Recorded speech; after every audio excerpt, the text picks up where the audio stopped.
دوستو، تاریخ اسلام میں ایسے بہت سے بدبخت لوگ ملیں گے جو کہ نبوت کے جھوٹے دعوے دار تھے۔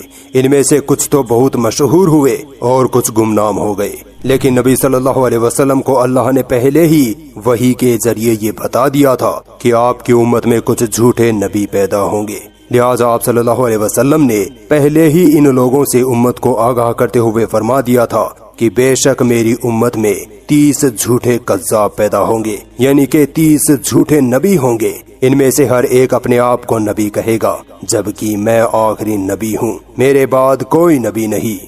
اس کے علاوہ قرآن پاک میں سورہ احزاب میں اللہ تعالیٰ کا صاف ارشاد ہے کہ محمد صلی اللہ علیہ وسلم تمہارے مردوں میں سے کسی کے باپ نہیں ہے، لیکن وہ اللہ کے رسول ہیں اور آخری نبی ہیں۔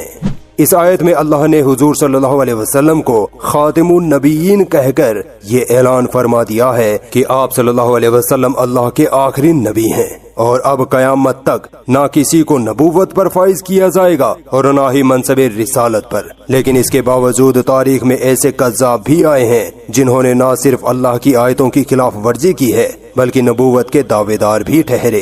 آج کی اس خاص ویڈیو میں ہم نبوت کے انہی جھوٹے دعوے داروں کی بات کریں گے۔ اسود عنسی۔ اسود عنسی کا اصل نام ایلا تھا۔ یہ ایک چرب زبان کا کاہن تھا، یعنی تیز ترار بولنے والا۔ یہ جناتوں کے ذریعے سے لوگوں کو غیب کی خبریں بتا دیا کرتا تھا۔ اسود عنسی نے اپنی چرب زبانی اور کہانت کی زور پر بہت سے کمزور ایمان والے مسلمانوں کو اپنے جال میں پھنسا کر اپنا پیروکار بنا لیا تھا۔ نبی صلی اللہ علیہ وسلم کی وفات سے ٹھیک پہلے اس نے نبوت کا دعویٰ کر دیا اور کہنے لگا کہ مجھ پر خدا کی طرف سے وحی آتی ہے۔ اس نے اپنے ساتھ ایک گدھا بھی رکھا تھا جسے اس نے اس طرح ٹرین کیا کہ جب اسود عنسی کہتا کہ مجھے سجدہ کرو تو وہ گدھا اسے سجدہ کرتا۔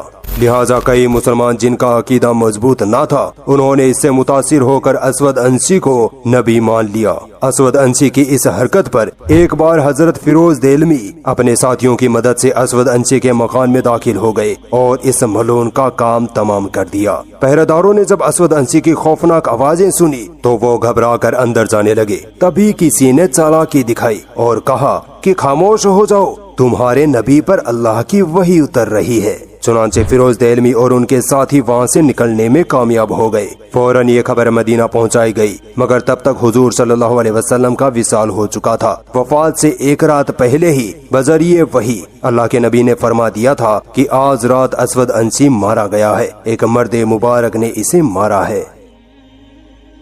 مسیلمہ کذاب۔ دوستو، نمبر 4 پر ہے مسیلمہ کذاب۔ ایک روایت کے مطابق یہ پہلے مسلمان ہو گیا تھا مگر بعد میں نجب جا کر مرتد ہو گیا اور نبوت کا دعویٰ بھی کر دیا۔ اس شیطان نے نہ صرف شراب و جناکاری کو حلال کیا بلکہ نماز کی فرضیت بھی ساقط کر دی، یعنی اپنے فالوورز کو نماز پڑھنے سے بھی منع کر دیا۔ مسیلمہ کذاب نہایت ہی جھوٹا مکار انسان تھا۔ تاریخی گواہیوں کے مطابق یہ نبی صلی اللہ علیہ وسلم کی وفات کے بعد بھی زندہ رہا۔ اسلام کے پہلے خلیفہ حضرت ابو بکر رضی اللہ تعالیٰ عنہ کے دور میں صحابہ کرام کے رائے مشورے سے حضرت خالد بن ولید رضی اللہ تعالیٰ عنہ نے مسیلمہ کذاب سے جنگ کی اور اسے جہنم رسید کر دیا۔ سزا بنت حارث۔ دوستو، اسی طرح تیسرے نمبر پر ہے سزا بنت حارث۔ سزا ایک عورت تھی۔ اس نے جب بنی تغلب میں اپنی نبوت کا دعویٰ کیا تو چند ہوس پرست اس کے فالوورز بھی بن گئے۔ یہ مسیلمہ کذاب کے وقت کی ہی بات ہے۔ جب سزا کو پتا چلا کہ مسیلمہ نے بھی نبوت کا دعویٰ کر رکھا ہے تو اس نے اس سے ملاقات کی اور پھر دونوں جھوٹے نبیان نے شادی کر لی۔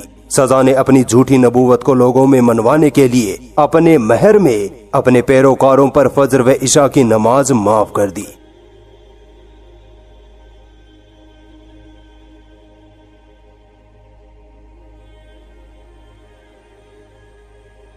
طلیحہ وہ جھوٹا نبی تھا جس نے نبی صلی اللہ علیہ وسلم کے آخری دور میں مرتد ہو کر اپنے نبی ہونے کا اعلان کر دیا تھا۔ کئی لوگ اس کے بہکاوے میں بھی آ گئے تھے۔ طلیحہ نے نبی صلی اللہ علیہ وسلم کی شریعت میں فیر بدل کر کے اپنی الگ شریعت بھی بنا لی تھی۔ اس نے نماز میں صرف قیام کو باقی رکھا اور رکوع اور سجدوں کو ختم کر دیا۔ یہ کہتا تھا کہ حضرت جبریل ہر دم میرے ساتھ رہتے ہیں۔